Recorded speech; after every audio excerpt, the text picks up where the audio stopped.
A $30 helmet and a $300 helmet pass the exact same impact test. Here is the uncomfortable truth about cycling helmets. By law, a $30 Amazon Special passes the exact same CPSC direct impact test as a $300 Tour de France lid. They provide the identical baseline protection against cracking your skull. So what are you actually paying for? Not more direct safety, but weight, ventilation, and crucially, rotational protection. This is where buyers get tricked into overspending. Most concussions don't come from hitting a wall straight on.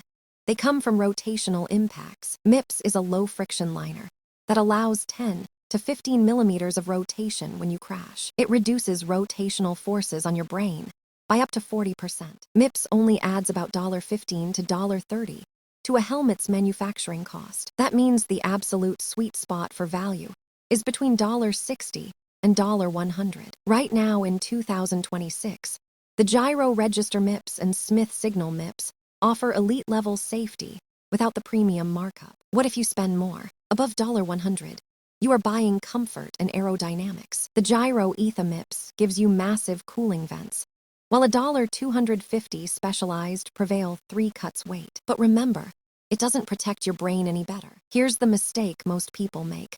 Wearing a $200 helmet that fits poorly. A $50 helmet that sits exactly 2 fingers above your eyebrows will protect you significantly better than a top-tier aero helmet that slides around. Fit dictates function. Helmet foam degrades from UV light over 3 to 5 years. If you crash, throw it away immediately. The internal structure compresses and dies, even if the shell looks perfect. If your budget is limited, skip the basic $30 helmet and buy the $65 Gyro Register MIPS. If you're racing to save 10 watts, spend $200 plus for aero. But for 90% of riders, a $60 to $100 MIPS helmet is the mathematically perfect choice. Ride safe and check those straps.